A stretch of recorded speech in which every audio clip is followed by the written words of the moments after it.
Senior citizen service council Varkala മണ്ഡലം committee ഭാരവാഹികൾ സമുദ്രതീരം വയോജന കേന്ദ്രം സന്ദർശിച്ചു. ഉച്ചയ്ക്ക് 12 മണിയോടെ കല്ലുവാതുക്കൽ സമുദ്രതീരത്തിലെത്തിയ പ്രവർത്തകർ അന്തേവാസികളെ പരിചയപ്പെടുകയും വിശേഷങ്ങൾ പങ്കുവയ്ക്കുകയും ചെയ്തു. സമുദ്രതീരം ചെയർമാൻ റുവൽ സിംഗ് ഇവിടുത്തെ അച്ഛനമ്മമാർക്ക് സന്ദർശകരെ പരിചയപ്പെടുത്തി. വർക്കല മണ്ഡലത്തിലെ സീനിയർ സിറ്റിസന്റെ സർവീസ് കൗൺസിലിൻ്റെ ഭാരവാഹികളാണ് ഇന്ന് സമുദ്രയിലെത്തിയിരിക്കുന്നത്. ഇതിനു മുമ്പും ഈ സംഘടനയുടെ പ്രധാനപ്പെട്ട ഭാരവാഹികൾ സമുദ്രയിൽ വന്നു പോയിട്ടുള്ളവരാണ്. അതുകൊണ്ട് കൂടുതലായി കാര്യങ്ങളൊന്നായി സൂചിപ്പിക്കേണ്ട ആവശ്യകതയില്ല. സമുദ്രം എന്താണെന്നും സമുദ്രത്തെക്കുറിച്ച് പഠിച്ച് മനസ്സിലാക്കിയതിൻ്റെ അടിസ്ഥാനത്തിലായിരിക്കാം ആ സംഘടനയെ അറിയിച്ചതിൻ്റെ അടിസ്ഥാനത്തിൽ ആ കുടുംബത്തിലെ അംഗങ്ങൾ ഇന്ന് സമുദ്രയിൽ എത്തിയിരിക്കുകയാണ്. നമ്മുടെ അച്ഛനും അമ്മയും എല്ലാവർക്കും വേണ്ടി പാട്ടുകളും മറ്റ് കലാപരിപാടികൾ ഉൾപ്പെടെ അവതരിപ്പിച്ച് ഇന്ന് നല്ലൊരു ദിവസം കൂടി ആഘോഷിക്കാൻ വേണ്ടിയാണ് ഇവിടെ എത്തിയിരിക്കുന്നത്. മുഴുവൻ അംഗങ്ങൾക്കും സമുദ്രയുടെ എല്ലാവിധ സ്നേഹ ആശംസകളും അർപ്പിക്കുകയാണ്. ജീവിതത്തിൻ്റെ പല കോണിൽ നിന്ന് ഇവിടെ എത്തിപ്പെട്ട, പല സാഹചര്യങ്ങളിൽ ഇവിടെ എത്തിപ്പെട്ട അച്ഛന്മാരും അമ്മമാരുമാണ് ഇവിടെ താമസിക്കുന്നത്.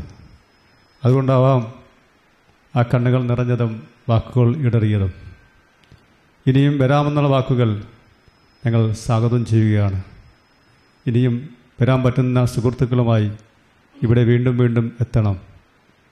നിങ്ങൾക്ക് കഴിയുന്ന പരിപാടികൾ, ആഘോഷങ്ങൾ സംഘടിപ്പിക്കണം. ഇതാണ് അവരുടെ സന്തോഷം.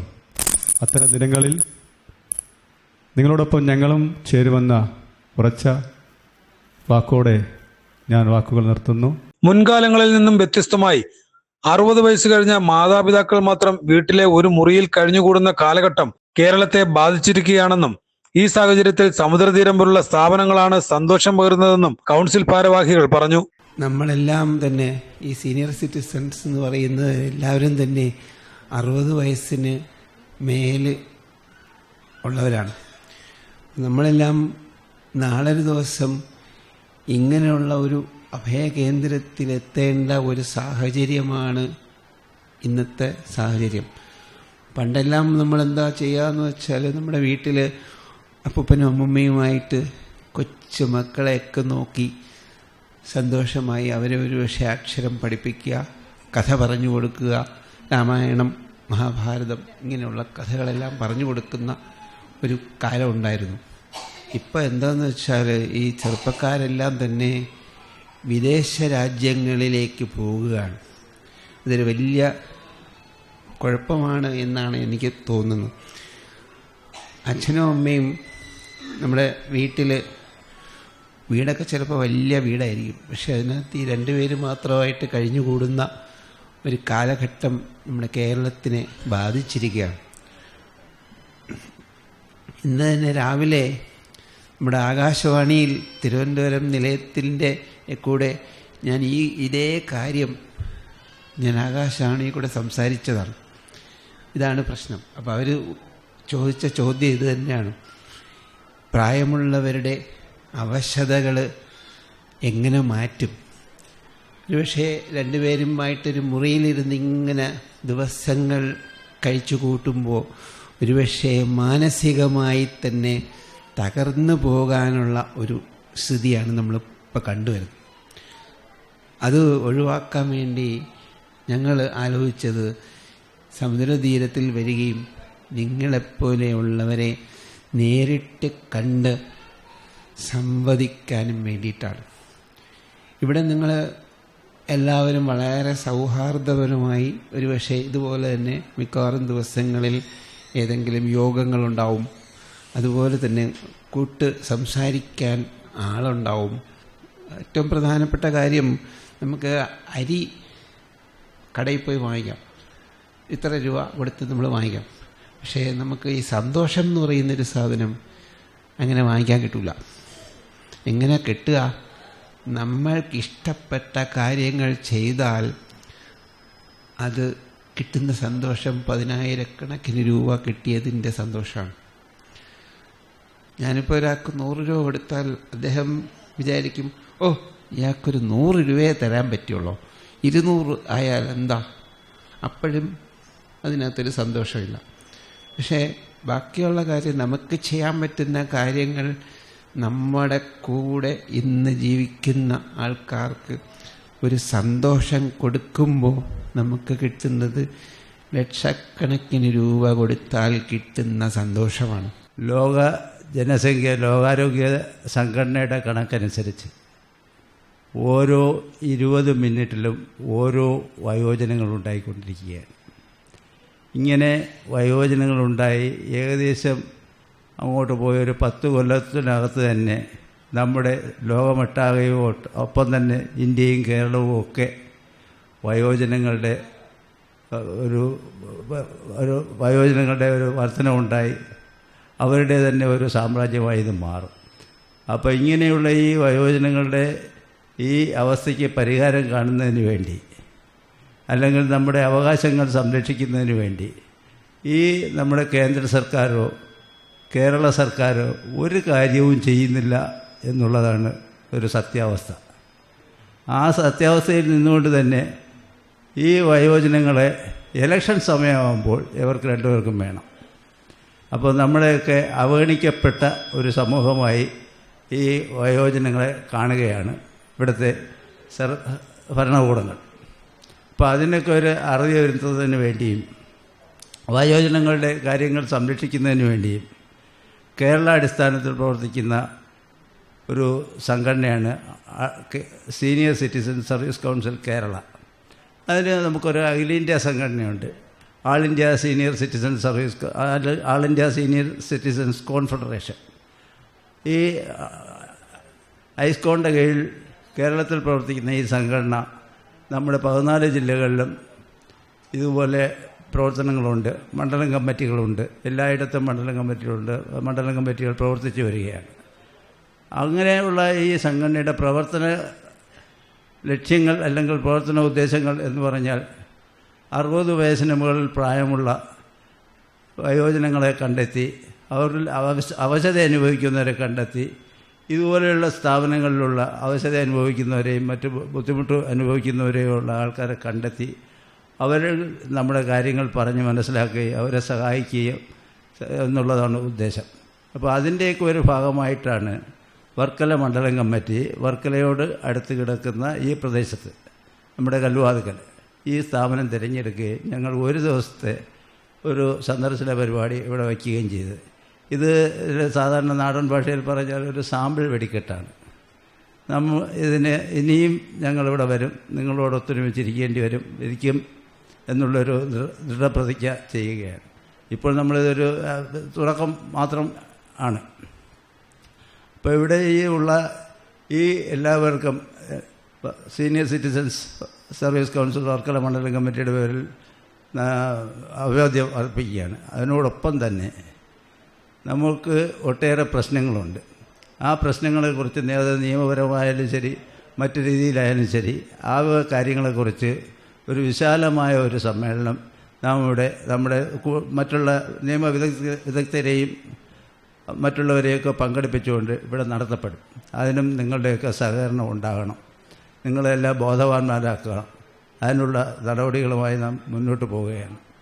അപ്പോൾ ഇപ്രകാരം നമുക്കിവിടെ ഒരു അവസരം തരികയും ഇതിനുവേണ്ടി നമ്മളോടൊപ്പം നിൽക്കുകയും ചെയ്ത ശ്രീ റോൾ സിംഗ് സാറിനും മറ്റ് ഇതിൻ്റെ ഭാരവാഹികൾക്കും വർക്കല മണ്ഡലം കമ്മിറ്റിയുടെ നന്ദി രേഖപ്പെടുത്തുകയാണ്. ഞാനിവിടെ പുതിയ ആളല്ല, നേരത്തെ പല പ്രാവശ്യം ഇവിടെ മെഡിക്കൽ ക്യാമ്പിനും ഇതിനൊക്കെ വന്നിട്ടുണ്ട്. നിങ്ങൾ പലരുടെ മുഖങ്ങളും എനിക്ക് ഓർമ്മയുണ്ട്, ഇപ്പോൾ കാണുമ്പോൾ അറിയാം. നമ്മുടെ ഇന്നത്തെ വരവിൻ്റെ ഉദ്ദേശം ഒരു പ്രസംഗമൊന്നുമല്ല. നിങ്ങളുമായിട്ട് കൂടുതൽ ഇടപെടുക, നിങ്ങൾക്ക് വേണ്ടി എന്തെങ്കിലുമൊക്കെ പാട്ടുകൾ പാടുക, അതാണ് നമ്മുടെ ഉദ്ദേശം. ഒരു പ്രസംഗം അല്ല ഉദ്ദേശിക്കുന്നത്. അപ്പോൾ ഇവിടെ വന്ന് നിങ്ങളെയൊക്കെ കാണാൻ പറ്റിയതിൽ അതിയായ സന്തോഷം. കൂടുതലൊന്നും പറയുന്നില്ല, എൻ്റെ വാക്കുകൾ അവസാനിപ്പിക്കും. Thank you. ഞാൻ ഇതിനെക്കുറിച്ച് കൂടുതൽ എനിക്ക് അറിയില്ലായിരുന്നു. ഞങ്ങളുടെ സീനിയർ സിറ്റിസൺസിൻ്റെ അസോസിയേഷൻ്റെ അവർ പറഞ്ഞാണ് ഞാൻ അറിയുന്നത്. ഇവിടെ വന്ന് കണ്ടപ്പോൾ വളരെയധികം സന്തോഷം തോന്നി. പിന്നെ കാരണം ഇപ്പോൾ എന്ന് പറഞ്ഞാൽ നമ്മുടെ ഈ സീനിയർ സിറ്റിസൺസ് എന്ന് പറഞ്ഞാൽ അവരെ ആർക്കും നോക്കാനൊരു സമയമില്ല.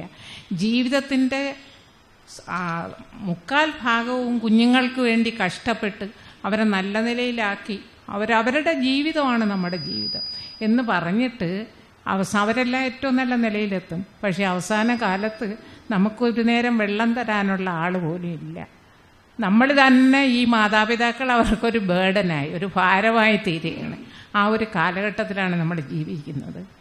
അപ്പോൾ എനിക്കിപ്പോൾ ഈ അടുത്ത കാലത്തുണ്ടായ ഒരു അനുഭവം പറയാം. അധ്വാനിച്ച് കഷ്ടപ്പെട്ട് മകനെ M.Tech ഒക്കെ കഴിഞ്ഞ് മകൻ കാനഡയിൽ പോയ മകൻ അച്ഛന് തീരെ സുഖമില്ല എന്ന് പറഞ്ഞ് വന്നിരിക്കുകയാണ്. അച്ഛന് മോനെ കാണണം വന്നിരിക്കുകയാണ്. അപ്പോൾ അവൻ ലീവ് എടുത്ത് വന്നു. ലീവെന്ന് പറഞ്ഞാൽ 5 ദിവസത്തേ ഉള്ളൂ. അപ്പോൾ പറഞ്ഞു വളരെ സീരിയസ് ആണ്, 2 ദിവസം കൂടെ കാണുമെന്ന് പറഞ്ഞു. പക്ഷേ ആ 2 ദിവസത്തിനകം അച്ഛൻ പോയില്ല. അപ്പം അവൻ പറഞ്ഞ വാക്കാണ്, കഷ്ടമായിപ്പോയി, ഒന്നും നടന്നു കിട്ടുന്നില്ല എന്ന്. അച്ഛൻ്റെ മരണം നടന്നു കിട്ടുന്നില്ല, അവന് പോകണം തിരിച്ച്. ഈ ഒരു കാലഘട്ടത്തിൽ അത്ര സെൻറ്റിമെൻറ്റ്സ് ഇല്ലാത്ത, ഒരു സ്നേഹവും ഇല്ലാത്ത ഒരു കാലഘട്ടത്തിലാണ് നമ്മൾ ജീവിക്കുന്നത്. അപ്പോൾ ഇതുപോലെ ഒരു സംഘടനയെന്നൊക്കെ പറഞ്ഞാൽ വളരെ വിലപ്പെട്ടതാണ്. ഇതിൻ്റെ ഭാരവാഹികൾക്ക് ഏത് സഹായവും ചെയ്യുന്നതിന് ഞങ്ങളുടെ അസോസിയേഷൻ ഉണ്ടായിരിക്കും എന്ന് പറഞ്ഞുകൊണ്ട് ഞാൻ എൻ്റെ വാക്കുകൾ അവസാനിപ്പിക്കുന്നു.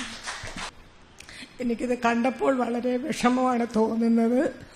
ഇങ്ങനെയും നാട്ടിലെ ജനങ്ങൾ ജീവിക്കുന്നുണ്ടല്ലോ എന്നാണ് എനിക്ക് തോന്നുന്നത്. നമ്മുടെ സ്ഥിതിയൊക്കെ ലാസ്റ്റിൽ ഇങ്ങനെ വരുമോ എന്നാണ് എനിക്ക് തോന്നുന്നത്. ഞാൻ ഇത്രയും പറഞ്ഞുകൊണ്ട് നിർത്തുന്നു. ആദരണീയരായ എൻ്റെ അമ്മമാരെ, ചേട്ടന്മാരെ, സഹോദരിമാരെ, നിറഞ്ഞ സന്തോഷത്തോടു കൂടിയാണ് ഈ ഒരു വേദി ഇന്ന് ഞാൻ പങ്കിടുന്നത്. കാരണം നിങ്ങളെയൊക്കെ കാണുമ്പോൾ ഞാനിപ്പോഴും പറയുന്നത്, എപ്പോഴും നമുക്ക് ദുഃഖമില്ല, സന്തോഷമായി മുഖത്ത് പുഞ്ചിരിയുമായിരിക്കുക. കാരണം ജീവിതത്തിൽ പല പല മേഖലകൾ തരണം ചെയ്തു വന്ന നിങ്ങൾ ഓരോരുത്തരും ഇതൊരു വലിയ കാഠിന്യം നിറഞ്ഞ മേഖലയാണെന്ന് കരുതരുത്. കാരണം നിങ്ങളെ കൈത്താങ്ങിനായി നിരവധി ആൾക്കാർ ഇവിടെ ജീവിച്ചിരിപ്പുണ്ട്. അതിന് ഉദാഹരണമാണല്ലോ നിങ്ങൾ ഇന്നിവിടെ താമസിപ്പിക്കുകയും നിങ്ങൾക്ക് വേണ്ടുന്ന എല്ലാ ഒത്താശകളും ചെയ്തു വരുന്ന ആ നല്ല മനുഷ്യനോട് നമുക്ക് എത്രയും നന്ദി പറയാനുണ്ട്. അതേപോലെ ഓരോരുത്തരുമുണ്ട്. നമ്മളെന്താണ്, നമുക്ക് ദുഃഖമില്ല, നമ്മളെന്തിനി ദുഃഖിക്കണം? നമുക്കെപ്പോഴും ഇനി വേണ്ടത് ഒരു എളിയ പുഞ്ചിരി. ആരെ കണ്ടിരുന്നാലും മുഖത്ത് നോക്കി പ്രസന്നതയോടുകൂടി സന്തോഷത്തോടുകൂടി ആ ഒരു പുഞ്ചിരി എത്ര വില കൊടുത്താലും നമുക്ക് കിട്ടില്ല. സാർ നേരത്തെ പറഞ്ഞതുപോലെ ഒരു കടയിൽ ചെന്നാൽ നമുക്ക് എന്തും വില കൊടുത്ത് വാങ്ങാം. പക്ഷേ ഈ സ്നേഹം, ഈ പുഞ്ചിരി, അതിന് വിലയില്ല. അതെത്ര കൊടുത്താലും നമുക്ക് മതി വരില്ല. അതുകൊണ്ട് ഏത് സമയവും നല്ല പുഞ്ചിരിയോടുകൂടി സന്തോഷത്തോടുകൂടി നിങ്ങളെപ്പോഴും ഇതുപോലെ വളരെ ഹാപ്പി നൈറ്റ്സായിട്ടിരിക്കാൻ കാണാനാണ് ആഗ്രഹിക്കുന്നത്. ബഹുമാനപ്പെട്ട നേരത്തെ മേഡം പറഞ്ഞതുപോലെ തന്നെയാണ്, ഓരോ കാര്യങ്ങളും നമ്മൾ എടുക്കപ്പെടുത്തേക്കും നമുക്കതിലേക്ക് കടക്കാൻ വയ്യ. മോൻ കാനഡയിൽ നിന്ന് വന്നു, അച്ഛൻ്റെ കാര്യം കഴിഞ്ഞെങ്കിൽ തിരിച്ചു പോകാമെന്ന് പറഞ്ഞു. അവൻ കാനഡയിൽ എത്തിയതെന്നാണെന്ന് അവൻ ഒരു നിമിഷമെങ്കിലും ചിന്തിച്ചു പോയെങ്കിൽ അവൻ ആ ഒരു വാക്ക് അവിടെ ഉച്ചരിക്കുമായിരുന്നില്ല.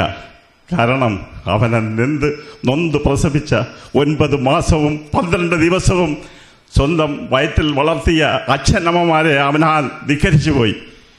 അതിൻ്റെ വേദന എന്താണെന്ന് ഒരു പെറ്റ തള്ളയ്ക്ക് മാത്രമേ അറിയാവൂ. ആ പെറ്റ തള്ളയുടെ മുമ്പേ ഒരു മനസ്സിന് ദുഃഖമുണ്ടാക്കുന്ന ഒരു വാക്ക് പോലും പറയരുതേ എന്നാണ് ഞാൻ ഇപ്പോഴും ഓരോ മക്കളോടും പറയുന്നത്.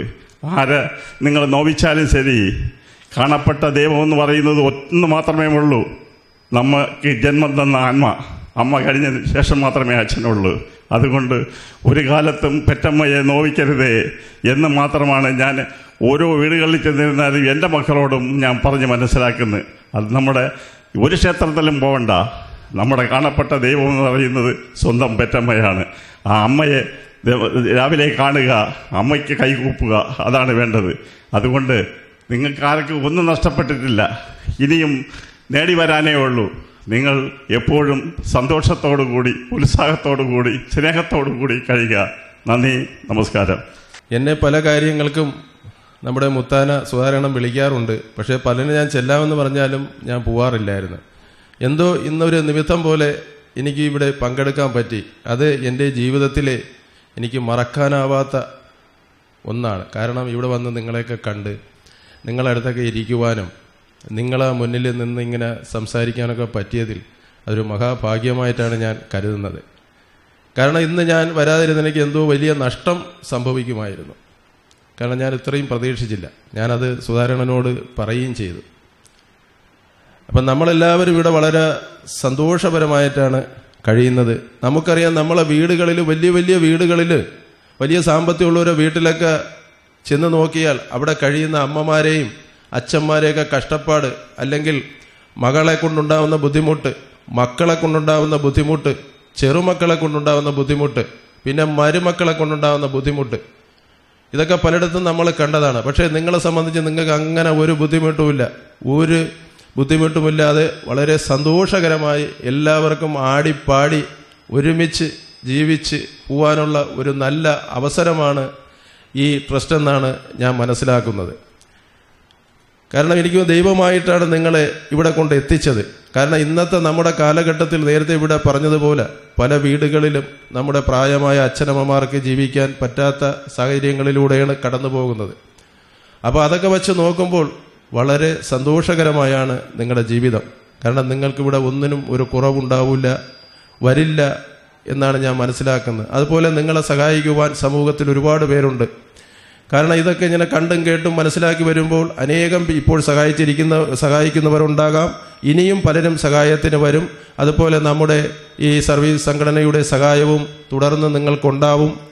അതുകൊണ്ട് നിങ്ങൾക്കെല്ലാവർക്കും ഈ തുടർന്നുള്ള ജീവിതത്തിൽ ഇതിൻ്റെ ട്രസ്റ്റിൻ്റെ പ്രധാന ബഹുമാനപ്പെട്ട ഭാരവാഹികൾക്കും എൻ്റെ മുന്നിലിരിക്കുന്ന എൻ്റെ ആദരണീയനായ മാതാപിതാക്കൾക്കും സഹോദരങ്ങൾക്കും നന്മകൾ ഉണ്ടാവട്ടെ, നല്ലത് മാത്രം വരുത്തട്ടെ എന്ന് പ്രാർത്ഥിച്ചുകൊണ്ട് എൻ്റെ എളിയ വാക്കുകൾ നിർത്തുന്നു. നിങ്ങൾക്ക് എൻ്റെ നമസ്കാരം. അശരണർ എന്ന് പറയാൻ പറ്റില്ല. നിങ്ങൾക്ക് നിങ്ങളുടെ മക്കളോ ചെറുമക്കളോ അങ്ങനെ നിങ്ങളുടെ ഏറ്റവും വേണ്ടപ്പെട്ട ബന്ധുക്കൾ ഉണ്ടായിരിക്കാം, ഇല്ലാത്തവരും ഉണ്ടാകാം. പക്ഷേ അവരെ എല്ലാം ഇന്ന് സംരക്ഷിക്കാത്ത ഒരു സമൂഹമാണ് നമ്മുടെ മുന്നിലുള്ളത്. ഇന്ന് പഴയ തലമുറ, 1-2 തലമുറയ്ക്ക് മുൻപുള്ള ഒരു തലമുറയല്ല നമ്മുടെ മുമ്പിൽ നിന്നുള്ളത്. നമ്മൾ കാണുന്നത് ഒരു വളരെ മോശപ്പെട്ട തരത്തിൽ നമ്മളോട് പെരുമാറുകയും സമൂഹത്തിന് വിപത്തുകൾ ഉണ്ടാക്കുകയും ചെയ്യുന്ന ഒരു തലമുറയുടെ പിന്മുറക്കാരാണ് നമ്മൾ. അപ്പോൾ നമുക്ക് പുതിയ തലമുറയ്ക്ക് വേണ്ടി എന്തെങ്കിലും ചെയ്യാൻ കഴിയുമെങ്കിൽ, കാരണം പുതിയ തലമുറ എന്ന് പറയുമ്പോൾ നമ്മുടെ മക്കളോ കൊച്ചുമക്കളോ ഒക്കെയാണ്, അവർ ഈ പഴയ ആൾക്കാരെ കൊണ്ട് റോഡിൽ തള്ളുകയും നടയിൽ തള്ളുകയും ചെയ്യുന്ന ഒരു രീതി പലയിടത്തും കാണാനുണ്ട്. ഒരു കഥയോ ഒരു സംഭവകഥയാണ് ഞാൻ ഇടയ്ക്ക് ഇങ്ങനെ വായിച്ചിരുന്നു. ഒരു മകൻ, ആ മകൻ ഭാര്യയുടെ നിർബന്ധപ്രകാരം അമ്മയെ രാത്രിയിൽ വാഹനത്തിൽ കയറ്റി ഇങ്ങനെ അപ്പോൾ അമ്മ ചോദിക്കുന്നു, മോനെ നീ എവിടെ പോകും? അത് അമ്മ ഒന്നുമില്ല, അമ്മയെ ഒരു സുരക്ഷിതമായിട്ടൊരു സ്ഥലത്ത് കൊണ്ടാക്കാൻ പോവുകയാണ്. അപ്പോൾ പോയി കുറേ ദൂരം വണ്ടി ഓടി ഒരു സ്ഥലത്ത് ചെന്നപ്പോൾ ഈ മകന് ശരിക്ക് വേദനയുണ്ട് അമ്മയെ കൊണ്ട് പുറത്ത് കളയുന്നതിന്.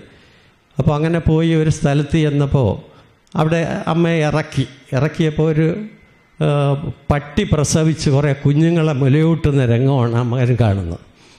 അപ്പോൾ എന്തോ പുള്ളിയുടെ മനസ്സിൽ, ഹൃദയത്തിൽ ആ ഒരു സന്ദർഭം പഴയ ഓർമ്മകളിലേക്ക് തിരിച്ചുപോയി അമ്മയെ വീണ്ടും വാഹനത്തിൽ കയറ്റി വീട്ടിൽ തിരിച്ചു കൊണ്ടുവന്ന് സംരക്ഷിക്കുന്ന ഒരു സാഹചര്യമാണ് ഇത്. ഒരു യാഥാർത്ഥ്യത്തിൽ അധിഷ്ഠിതമായ ഒരു കഥയുടെ ഭാഗമാണ്. അങ്ങനെ നിരവധിയായ കഥകൾ നമ്മുടെ മുമ്പിൽ ദിവസവും നമ്മൾ പത്രങ്ങളിലും മാധ്യമങ്ങളിലും ഒക്കെ കാണുന്നുണ്ട്. ഇന്നത്തെ തലമുറ പഴയ തലമുറയോട് കാണിക്കുന്ന കൊടും ക്രൂരതകൾ നമ്മൾ എല്ലാ ദിവസവും അറിയുകയും കേൾക്കുകയും അനുഭവപ്പെടുകയൊക്കെ ചെയ്യുക. ഇവിടെ നമ്മളോടൊപ്പം വന്നിരിക്കുന്നത് ഞങ്ങളുടെ സീനിയർ സിറ്റിസൺ സർവീസ് കൗൺസിൽ എന്ന് പറയുന്ന സംഘടനയുടെ ഭാരവാഹികളും പ്രവർത്തകരുമാണ്. ഞങ്ങൾ ഇത്തരം കാര്യങ്ങൾ നമ്മുടെ സാമ്പത്തിക പരിമിതിയിൽ നിന്നുകൊണ്ട് പലരെയും സന്ദർശിക്കുകയും സാമ്പത്തികമായി സഹായിക്കാൻ കഴിഞ്ഞെങ്കിൽ വാക്കുകൊണ്ട് സാന്ത്വനമേകുകയും സർക്കാർ തലത്തിലും മറ്റ് ഉദ്യോഗ തലത്തിലും ഒക്കെ വേണ്ടുന്ന പല സഹായങ്ങളും നമ്മളാക്കാലാകുന്നത് ഈ സംഘടനയുടെ പിൻബലം കൊണ്ട് ചെയ്തു കൊടുക്കുന്ന ചില പ്രവർത്തന രീതികളുമായിട്ടാണ് ഞങ്ങൾ മുമ്പോട്ട് പോകുന്നത്. അപ്പോൾ അതിൻ്റെ പ്രധാന ഭാരവാഹികളും പ്രവർത്തകരുമാണ് നിങ്ങളുടെ മുന്നിൽ ഈ വേദി പങ്കിടുന്നത്. അപ്പോൾ ഈ ഒരു പ്രസ്ഥാനത്തിൽ എന്നെ കൊണ്ടുവന്നത് ഡോക്ടർ അജിത് കുമാറാണ്.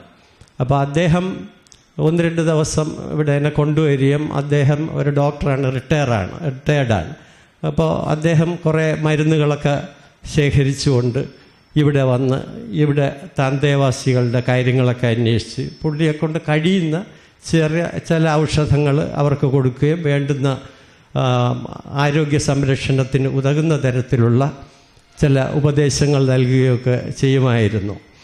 അപ്പോൾ അതിൻ്റെ ഭാഗമായിട്ട് ആണ് ഞാനിവിടെ വരികയും ഞാൻ പലരോടും ഇവിടുത്തെ കാര്യങ്ങളും ഇവിടുത്തെ പ്രവർത്തന ക്ഷമതയും റുവൽ സിംഗിൻ്റെ അദ്ദേഹം വളരെയേറെ വൈതരണികൾ, വളരെയേറെ ബുദ്ധിമുട്ടുകളും തടസ്സങ്ങളും സമൂഹത്തിൽ നിന്നും രാഷ്ട്രീയക്കാരിൽ നിന്നുമൊക്കെ നേരിട്ട അനുഭവങ്ങൾ അദ്ദേഹം ഞങ്ങളോടൊരിക്കൽ പങ്കുവയ്ക്കുകയുണ്ടായി.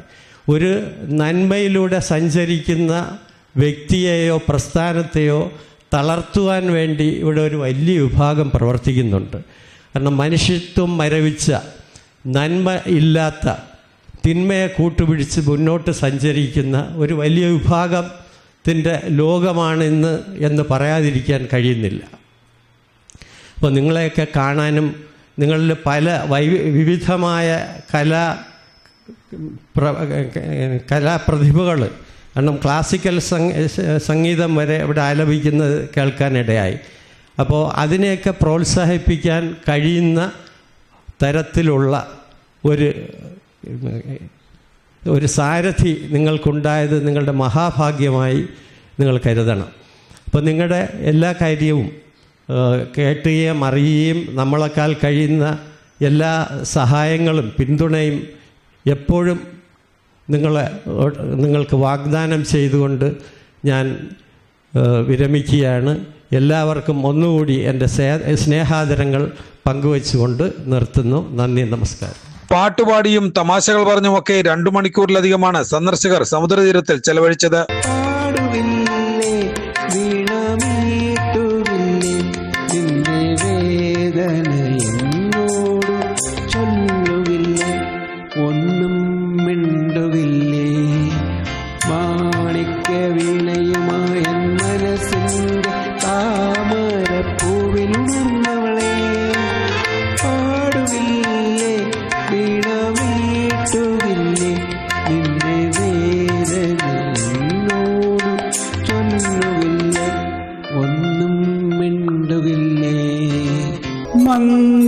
മന്ദസമീരനിൽ ഒഴുകിയെത്തും ഇന്ദ്രചാപം നീ, മന്ദസ്മിതങ്ങൾ മാടി വിളിക്കും ഇന്ദുഗോപം നീ, മന്ദസമീരനിൽ ഒഴുകിയെത്തും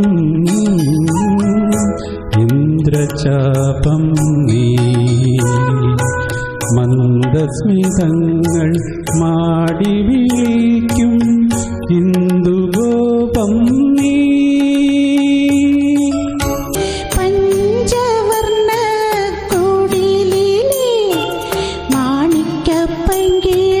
വാനം പറക്കുന്ന വാനം പാടിയ സ്നേഹി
ചാർത്തും പുഴയുടെ ഏകാന്ത പുളിനത്തിൽ നിൻ മൃദുസ്മേരത്തിൻ ഇന്ദ്രജാലം കണ്ടു, നിൻ മൃദുസ്മേരത്തിൻ ഇന്ദ്രജാലം കണ്ടു. നിത്യവിസ്മയവുമായി ഞാനിറങ്ങി, നിത്യവിസ്മയവുമായി ഞാനിറങ്ങി, സഖി ഞാനിറങ്ങി.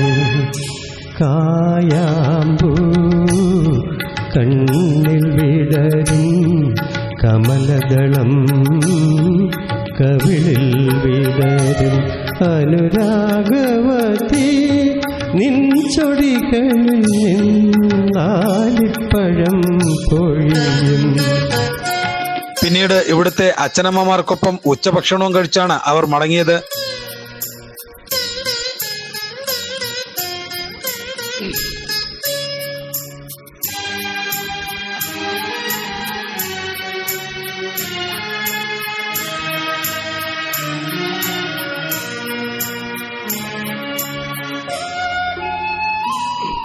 നേരത്തെയും സീനിയർ സിറ്റിസൺ സർവീസ് കൗൺസിൽ ഭാരവാഹികൾ സമുദ്രതീരം സന്ദർശിച്ചിട്ടുണ്ട്. പാടിയ പാട്ടിന് നിരവധിയോളങ്ങൾ ശ്രുതിയിട്ടു, നിന്മനോരാജ്യത്തെ നീലക്കടമ്പിൽ നീ എൻ്റെ കളിത്തോണി കെട്ടിയിട്ടു, എൻ്റെ കളിത്തോണി കെട്ടിയിട്ടു, സഖി കെട്ടിയിട്ടു.